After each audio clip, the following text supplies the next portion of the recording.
Hey guys, Jackie here with Crystal Threads and channeled messages from the great beings within.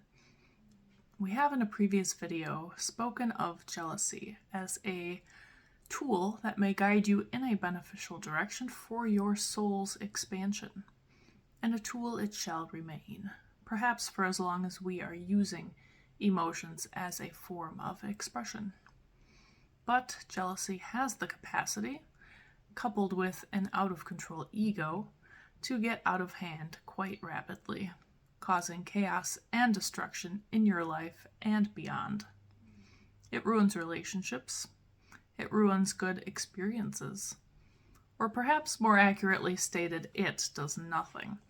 It is a signaling flag, and we are the ones who use it to beat ourselves up with, or those around us. So now the question is, how do we take jealousy and minimize it so that it becomes a mere and polite tap on the shoulder rather than a trigger that causes massive, uncontrollable emotional upheavals? This new skill requires a permanent shift in perspective, meaning we must form new habits. And of course, this will be more or less of a challenge depending on your own ties with your ego. Jealousy is based in fear. Fear of missing out, fear of lack, fear of loss, fear of scarcity, fear of losing someone you love. Here is where the daily work begins. For most of the real inner work on jealousy must be done in your most feared, heated moments. When you feel triggered, and you can practice this in meditation too, but especially in the next trigger-happy moment, you must first stop yourself before reacting to the situation. This is how we develop more self-awareness too. Stop yourself before letting the bullets fly and try to decide why you feel triggered in the first place. Okay, so you see your girl or guy with another person and they're having a great time. Okay, trigger. What does that other person have that I don't have? Something visible? Maybe, but it usually goes deeper than that. It's likely on an energetic level, and this question may leave you seething for months. Okay, so now you remember. Nothing real can be threatened.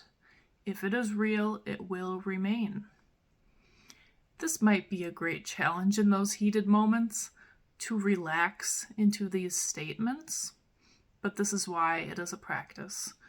We're building new habits. Those statements stand in truth with a capital T. Real, unwavering truth.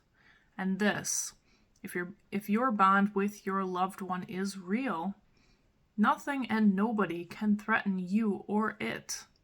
This perspective requires a great deal of trust between the two of you, which is required anyway for any healthy relationship, and also space for each of you to be who you are without smothering and without fear.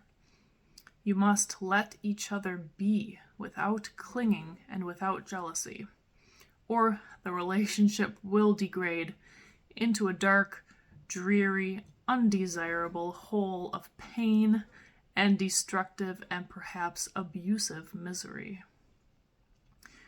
There are many more examples that can be made about jealousy, but this seems to come across as the most threatening for most people currently.